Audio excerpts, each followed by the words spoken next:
Hey everyone, Scott here to discuss Sudden Impact, starring Clint Eastwood, Sandra Locke, Pat Hingle, Bradford Dillman, and Paul Drake, and directed by Clint Eastwood. Now, this is the movie that in a couple of weeks I'm going to start a Clint Eastwood starring and directing retrospective leading up to his new movie that's coming out in October. But I haven't seen this one before, so let's see how this goes. Let's get into it. Excuse me. In the city of San Francisco, a woman shoots a man she is having sexual intercourse with and throws the gun in the bay, which is weird. Meanwhile, Dirty Harry Callahan, returned by Clint Eastwood, is late for court duty as he gets someone with no evidence and lets the criminal go because there is no evidence as Dirty Harry abuses the criminal in the elevator, which isn't the right approach for cops to be doing to their perps.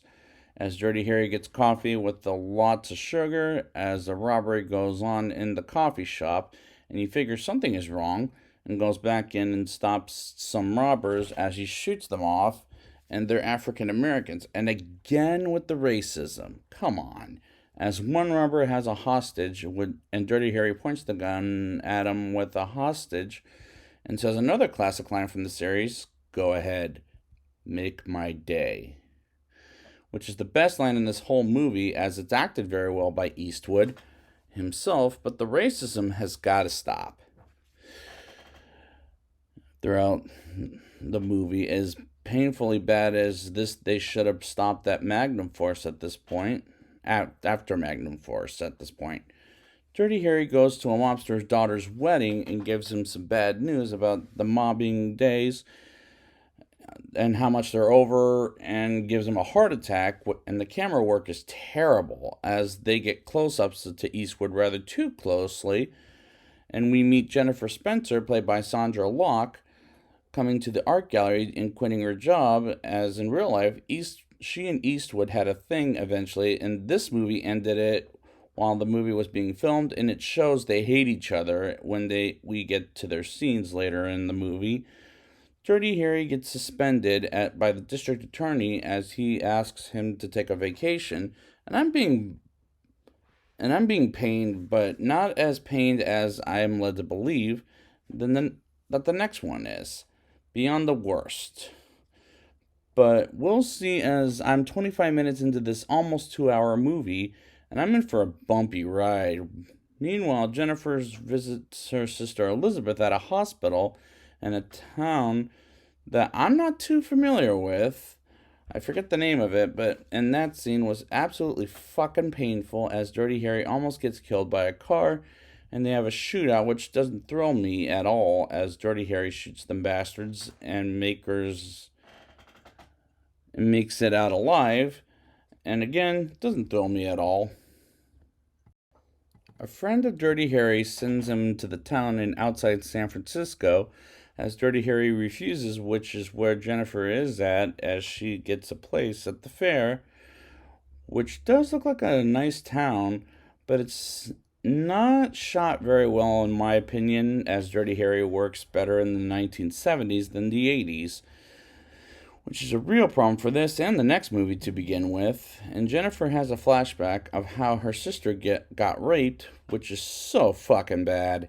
And what makes matters worse is the criminal that the judge let go attacks Dirty Harry's car and puts it on fire for calling him a dog shit, and gets them sinking in the water after throwing a couple of bottles of fire in his car, and one doesn't break, and he throws it at their car, which isn't thrilling at all. Dirty Harry arrives at the town outside of San Francisco called San Pablo, I think is the name. That could be right, I'm not sure. As he's back on the job and chases a thief in an elderly truck, as they root for him to catch the son of a bitch, and the sheriff of San Pablo doesn't want Dirty Harry in the way of any crimes whatsoever, and he gets to his room and is delivered a pit bull dog. As this is going to be a movie about a man and his pit bull, because that's not what the series is all about at all. Dirty Harry meets Jennifer while walking his dog without a leash And yeah, they really hate each other and working with each other now based on the acting in this scene, as it shows it, as it's telegraphed it's not funny. Dirty Harry goes to a bar as he sees an abusive woman named Ray, and yes, that's her name. And she comes up to him and talks with him, and she almost stops him, but almost slaps him, I should say. And Dirty Harry kicks her to the ground while looking for a friend of a dead witness, as that unfortunately doesn't work out for him. And is it just me, or is this movie badly made? Because there's some movies that are directed by Clint Eastwood I enjoy more than this thing. And that was his later work, but I'll get there after this series is over and done with. And Jennifer spies on one of the rapers of Elizabeth and kills him off. And is this revenge story? Is this a revenge story? Because it seems like one, as the movie gets unfocused at times, and I'm not bored with this movie half to fucking death. While Dirty Harry is looking around for the friends of the dead man named Kruger, and he goes to a fish store and asks his ex-wife about him, and she pulls out a gun on him, which is odd. And the next thing you know, Dirty Harry and his dog Meathead, that's what he's calling it, take a walk and have a drink with Jennifer, and their chemistry is absolutely terrible, as this is the last movie they worked together on. And I'm not looking forward to the other ones with the two of them, and I might have to review, but we'll see how they do in those movies. But we learn while Jennifer is hunting for the rapists that she was the one that killed Kruger in the car, and we did get a brief look at her eyes, as I honestly couldn't tell it was her, because I've never seen the actress in anything before, as this will be my first. And she shoots the lead rapist, and I don't really care for this at point, as Dirty Harry sees a dead body at the house of the raper and calls it in, and Jennifer goes to Ray's house to shoot up Ray, as Ray was the one that talked Elizabeth into going to the party where she got raped, and Dirty Harry arrives at Ray's house as he wants to ask her some questions and beats up the guys she's with as well as Ray. And the guy goes downtown with Dirty Harry, and after they leave, Jennifer goes inside the house with a gun and shoots Ray in the heart and in the head and beats up the place. And this revenge story thing is really cliche, to the point I'm thinking, how many times am I going to see that in a movie after Death Wish? Yes, I've seen that original Death Wish. Dirty Harry learns more about Jennifer as he learns she's a painter, as he sleeps with her after having a glass of wine with her. And he also learns that Jennifer was the one that killed off all of Kruger's gang and rapists, as a friend of Dirty Harry's gets killed by a man that was in Ray's house named Mick, played by Paul Drake.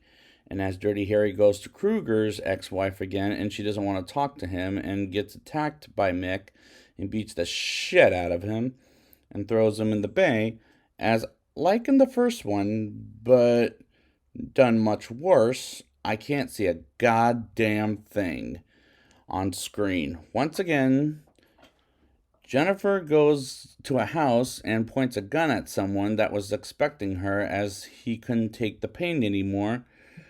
And his father encounters Jennifer and points the gun at her, as it turns out to be the sheriff, and Mick comes in and collects Jennifer's gun as Dirty Harry gets out of the water and comes to Mick's location after seeing his friend dead, and he making the dog limp off screen, which doesn't bother me as much as it was off screen. If it was on screen, that's when I alienate the movie.